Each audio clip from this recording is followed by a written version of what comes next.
High guys, welcome to Kaberi's blog. আমরা ব্যাঙ্গালোরে থাকি। আজ আমি আপনাদের সাথে শেয়ার করব উটি যাওয়ার অভিজ্ঞতা। উটি হচ্ছে ভারতের তামিলনাড়ু রাজ্যের একটি জনপ্রিয় পাহাড়ি রিসোর্ট। উটির পুরো নাম হচ্ছে ওটাকামন, সংক্ষেপে একে বলা হয় উটি।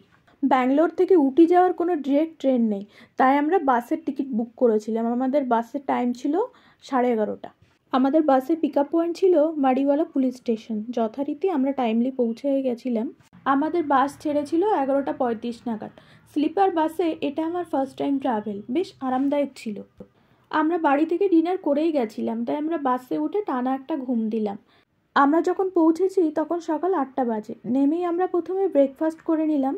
আজকে আমাদের ব্রেকফাস্টে ছিল উপমা, পোঙ্গাল আর বড়া। এটা হচ্ছে উটি ট্রেন স্টেশন। আমরা এখানের একটা ক্যান্টিন থেকেই খেয়ে নিয়েছি। আগে থেকেই আমাদের ক্যাব বুক করা ছিল। আমরা খাওয়া শেষ করেই আমাদের ক্যাবে করে হোটেলে চলে এলাম। এই ক্যাব ড্রাইভারের সাথে কথা বলে আমরা 2 দিনের জন্যই বুক করে নিয়েছিলাম। টোটাল ওনাকে দিতে হয়েছিল 2500 টাকা। কারণ আমরা এখানে 2 দিন থাকবো, তো প্রত্যেক দিন যদি আলাদা আলাদা করে করি তো সেটা বেশি পড়ে যাবে। এই জন্য আমরা একসাথেই করে নিয়েছিলাম। এই 2 দিনে উনি আমাদের উটি ঘুরে দেখাবেন। বাস স্টপ থেকে হোটেলটা খুব বেশি দূরে ছিল না, তাই আমরা 10 মিনিটের মধ্যে আমাদের হোটেলে পৌঁছেও গেলাম। আমরা এখন হোটেলটাতে এসে গেছি। এটা হচ্ছে হোটেলের বাইরের ভিউটা। এখানে সুন্দর বসার জায়গাও করা আছে, কেউ চাইলে এখানে বসে সময়ও কাটাতে পারবে। আর এখানে সিঁড়ি দিয়ে যেটা নিচে নেমে যাচ্ছে এটা হচ্ছে ডাইনিং স্পেস। আমরা স্কাইডেল নামে হোটেলে ছিলাম। এখানে পার ডে আমাদের থেকে 4000 করে চার্জ করেছিল। আমরা এটা যাওয়ার আগে অনলাইন থেকে বুকিং করে নিয়েছিলাম। এবার চলুন আপনাদের দেখাই আমাদের রুমটা কেমন ছিল। আমাদের রুমটা থেকে উইন্ডো ভিউটা জাস্ট অসাধারণ ছিল। আমাদের রুমটাতে এসির ব্যবস্থাও ছিল, কিন্তু এমনিতেই যখন শীত আমাদের সেটা ইউজ করতে হয়নি। আর ছিল সোফা, চেয়ার, টেবিল, কাপড় রাখার জন্য কাভার ছিল, গিজার জল গরম করার জন্য, আর একটা ছোট ফ্রিজও ছিল। আমরা এখানে যাওয়ার পর আমাদের ছোট্ট একটা প্রবলেম হয়েছিল। সেটা হলো আমাদের হোটেল চেক ইন টাইম ছিল 11টা, কিন্তু আমরা 9টায় পৌঁছে গেছিলাম, যে কারণে আমাদের অনেকটাই সময় বাইরে বসে থাকতে হয়েছিল। তারপরে আমরা ফ্রেশ হয়ে আমরা বেরিয়ে পড়লাম ফার্স্ট গন্তব্যের উদ্দেশ্যে। ক্যাব ড্রাইভারকে বলাই ছিল টাইমটা, সে টাইমলি এসেও গেছিল। আমরা প্রথমেই গেলাম কর্ণাটকা শ্রী হর্টিকালচার গার্ডেন। গার্ডেনটি ফার্ন হিলসে নীলগিরির পাহাড়ি ল্যান্ডস্কেপের মধ্যে অবস্থিত। এটা গভর্নমেন্ট থেকে ডেভেলপ করেছে। এটা তামিলনাড়ুর সেকেন্ড লার্জেস্ট গার্ডেন। উটি স্টেশন থেকে মাত্র 3 কিলোমিটার। এখানে বড়দের এন্ট্রি ফি ছিল পার পার্সন 30 টাকা, বাচ্চাদের ছিল পার পার্সন 15 টাকা।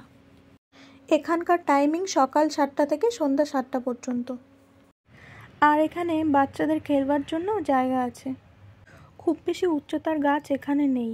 যে গাছগুলো এখানে আছে সবগুলি বিভিন্ন আকৃতি দেওয়া হয়েছে গাছ কেটে কেটে। তাছাড়াও পশু পাখিও বানানো হয়েছে। এই ধরনের পার্কে আমি আগে কখনো আসিনি। পার্কটা ঘুরে সত্যি খুব ভালো লাগলো। এখানটা দেখতে দেখতে আবার হঠাৎ করে বৃষ্টি চলে এসেছিল। তারপরে আমরা ক্যাবে উঠে গেছি। অক্টোবর থেকে জুন মাস হলো এখানকার পিক সিজন, আর আমরা সেই সময়ের মধ্যেই গেছি। যদিও সবসময় এখানে ট্যুরিস্টরা ঘুরতে যান। উটিতে তামিল, কন্নড়, মালায়ালাম সব প্রজাতির লোকই আছে। উটির অফিসিয়াল ল্যাঙ্গুয়েজ হলো তামিল। এছাড়াও এখানকার স্থানীয় অনেক ভাষা আছে, আর হিন্দি, ইংলিশও অনেকে বোঝে। এরপর আমরা গেলাম উটি টি ফ্যাক্টরি বা উটি টি মিউজিয়ামে। এখানে উটি টি ফ্যাক্টরির হিস্ট্রিও লেখা আছে। এই মিউজিয়ামে দেখানো হয় কিভাবে চা পাতা থেকে চায়ের প্যাকেটিং করা হয় লাস্ট অবধি। এরপর টেস্টের জন্য আমাদের 1 কাপ করে চাও দিয়েছিল। এটা ফ্রি অফ কস্ট, এর জন্য কোনো টাকা লাগেনি। চায়ের টেস্টটা খুবই সুন্দর ছিল। এরপর আমরা মিউজিয়ামটা ঘুরে দেখছিলাম। এখানে অনেক ফ্লেভারের টি পাওয়া যায়, যেমন কার্ডামাম টি, চকলেট টি, স্ট্রং টি, ব্ল্যাক টি, হোয়াইট টি, মশলা টি, গ্রিন টি। এখানে চকলেট বানানোর প্রসেসটাও দেখলাম। আমরা এখান থেকে কিছু চকলেটও নিয়েছি।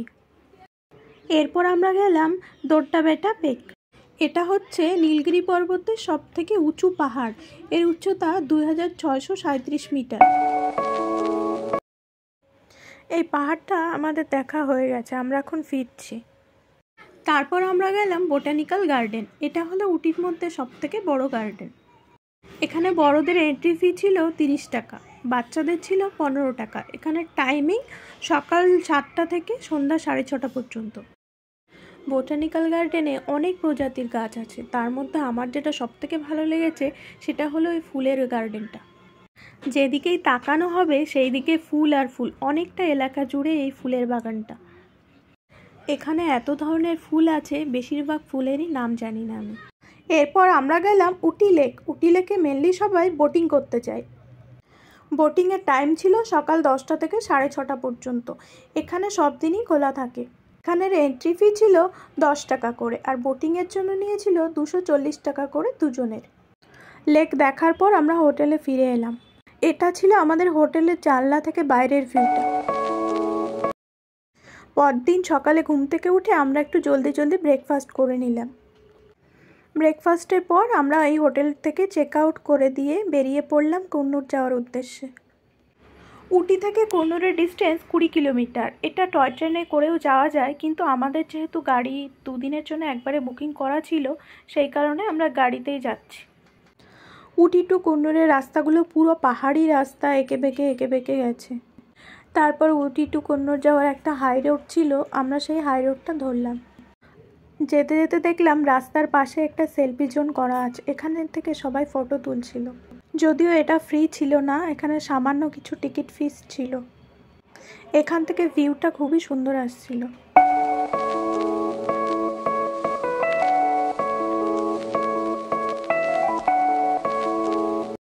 এখানটা লক্ষ্য করলে দেখতে পারবেন একটা টয় ট্রেন যাচ্ছে, যেটা উটি টু কুন্নুর যায়। যিনি গাড়ি চালাচ্ছিলেন ওনার ব্যবহার সত্যি খুব সুন্দর। আমাদের বুঝিয়ে বলছিলেন কোথায় কি, এই জায়গাটা কেন বিখ্যাত, এই সব সম্পর্কে উনি অনেক ডিটেলসে আমাদেরকে জানাচ্ছিলেন। কুন্নুর হলো দক্ষিণ ভারতের তামিলনাড়ু রাজ্যের একটা হিল স্টেশন। এটি আশেপাশের নীলগিরির পাহাড়ের চা বাগানের জন্য পরিচিত। ফেমাস নীলগিরি টি এখান থেকেই প্রোডাকশন হয়।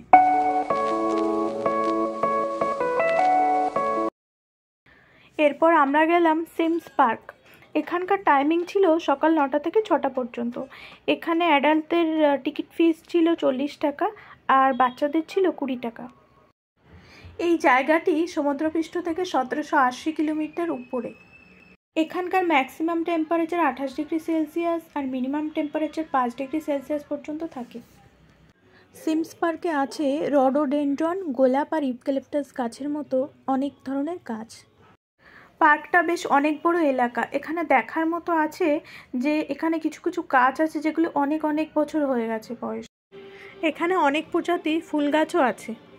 এখান থেকে যদি কেউ ফুল তোলে বা ছেড়ে তাহলে তাকে দিতে হবে 100 টাকা করে ফাইন। পার্কটা অনেকটাই বড়, আর পার্কটা যেহেতু সমতল নয়, আমরা প্রচণ্ড টায়ার্ড হয়ে পড়েছিলাম, যে কারণে আমরা পুরো পার্কটা ঘুরতে পারিনি। তারপর আমরা গেছিলাম কুন্নুর টি গার্ডেন দেখতে। টি গার্ডেনের পাশেই একটা টি ফ্যাক্টরি ছিল, তারপর আমরা সেখানে গেলাম। এখানে চা পাতাগুলোকে প্রসেস করে শুকানো হচ্ছে। এটা হচ্ছে গ্রিন টি। আমাদেরকে 4-5 রকম চা ট্রাই করার জন্য দিয়েছিল, তার মধ্যে থেকে আমরা একটা গ্রিন টি আর একটা মশলা টি নিয়েছিলাম। তারপর আমরা গেলাম দ্য মাদ্রাস রেজিমেন্ট মিউজিয়াম দেখতে। মাদ্রাস রেজিমেন্ট হলো ইন্ডিয়ান আর্মির প্রাচীনতম পদাতিক রেজিমেন্ট। 1750-এর দশকে ব্রিটিশ ইস্ট ইন্ডিয়া কোম্পানির একটা ইউনিট হিসাবে কাজও করেছিল। রেজিমেন্টটি ব্রিটিশ ভারতীয় সেনাবাহিনী আর স্বাধীনতার পরবর্তী ইন্ডিয়ান আর্মির সাথে অনেক অভিযানে অংশ নেয়। এখানে আছে সেই সব ইন্ডিয়ান আর্মিদের স্ট্যাচু, আর এখানে একটা লাইভ শোর মাধ্যমে রেজিমেন্ট সম্পর্কে দেখানো হয় আর তার হিস্ট্রিও দেখানো হয়। এখন দুপুর 4টে বাজে। আমাদের দুজনেরই খুব খিদে পাচ্ছিল, যে কারণে আমরা এবার লাঞ্চ করতে যাব। তারপর আমরা লাঞ্চের জন্য গেলাম দি প্ল্যান্টার্স প্যারাডাইস রেস্টুরেন্টে। আমরা প্রথমে গিয়েই একটা করে লস্যি অর্ডার করলাম। তারপরে লাঞ্চে আমাদের ছিল বয়েল এগ আর চিকেন বিরিয়ানি। আজকে ওয়েদারটা খুবই ভালো। এটা হচ্ছে হোটেলের বাইরের দিকটা। আমরা এখন আমাদের গাড়ির জন্য অপেক্ষা করছি। পাশেও কোথাও একটা পার্কিং করেছে। খাওয়া শেষ করতে করতে আমাদের প্রায় বিকাল 5টা হয়ে গেছিলো। তারপরে আমরা একটা নতুন হোটেল খুঁজে সেখানে চলে গেছিলাম। আজকে রাতেই আমাদের ফেরার বাস আছে। তারপর 8টা নাগাদ আমরা আবার বাস স্ট্যান্ডে চলে বসেছি। আমরা যাওয়ার সময় আর ফেরার সময় দুটোতেই গ্রিন লাইন কোম্পানির বাস বুক করেছিলাম। আসুন আপনাদের দেখাই বাসের ভেতরটা কেমন ছিল। বাসের একটা সাইডে দুটো সিট জয়েন্ট ছিল, একটা সাইডে সিঙ্গেল সিট ছিল। প্রত্যেকটা সিটে বালিশ, ব্ল্যাঙ্কেট আর ব্যাগ রাখার জায়গা ছিল। এসির ব্যবস্থাও এখানে ছিল।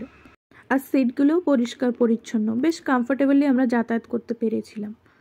ভোর 5টা নাগাদ আমরা ব্যাঙ্গালোরে পৌঁছে গেছিলাম। ওভারঅল উটি ঘোরার অভিজ্ঞতা খুবই ভালো। এতক্ষণ আমার সাথে থাকার জন্য ধন্যবাদ।